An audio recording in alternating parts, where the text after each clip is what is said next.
Hi, I'm AdamMilian, and my project is Rootroom, an AI system that finds and protects the land Florida's mangroves need in order to survive rising seas. It addresses SDG 13, climate action, and specifically targets 13.1, strengthening resilience and adaptive capacity to climate-related hazards. This particular issue is important to me because I'm a Florida resident and I've lived here all my life. Mangroves are Florida's cheapest coastal defense. Their roots break storm surge and trap sediment, and during Hurricane Ian, they cut storm surge damage by an estimated $4 billion, which is about 30%. But as sea levels rise, mangroves have to migrate landward to survive, and in South Florida, a seawall, road, or development is almost always in the way. They get squeezed between rising water and hard shoreline, and they drown in place.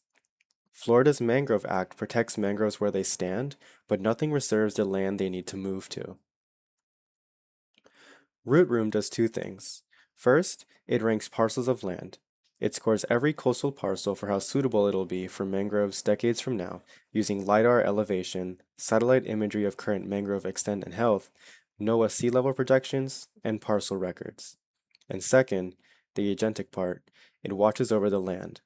The system continuously monitors permit filings and property sales, and flags when a high priority corridor parcel is about to be developed. Essentially, Rootroom is a live, ranked watch list that feeds Florida Forever's existing climate change lands category. The benefit is timing. Reserving land now will save us from having to build more seawall later. There are some notable risks though. AI is prone to bias, and if the model ranks parcels by the property value they protect, it will defend waterfront wealth first and score low-income inland neighborhoods poorly.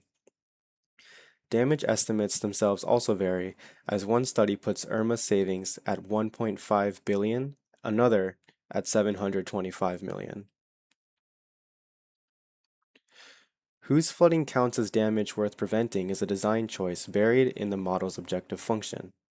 So Rootroom would weigh parcels by people and critical infrastructure protected, not just assessed value, and publish that weighing openly. On Access, small coastal towns can't run a GIS and machine learning pipeline, so this has to be a free state-hosted tool rather than a licensed product. And communities inside these sections should also be consulted, not just mapped. Feasibility is good because the hard parts already exist. All four data sources are public, and USGS has already modeled where coastal wetlands can migrate and where barriers block them across 5 Gulf states, Florida included. So the whole thing is doable. My contribution is a parcel level ranking and the permit monitoring. Florida Forever's council already ranks a priority list twice a year.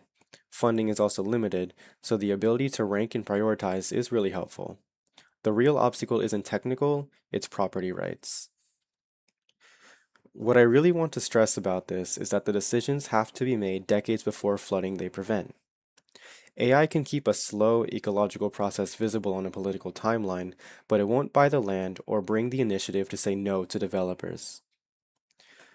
These are my sources, and my AI usage statement is at the bottom. Thank you.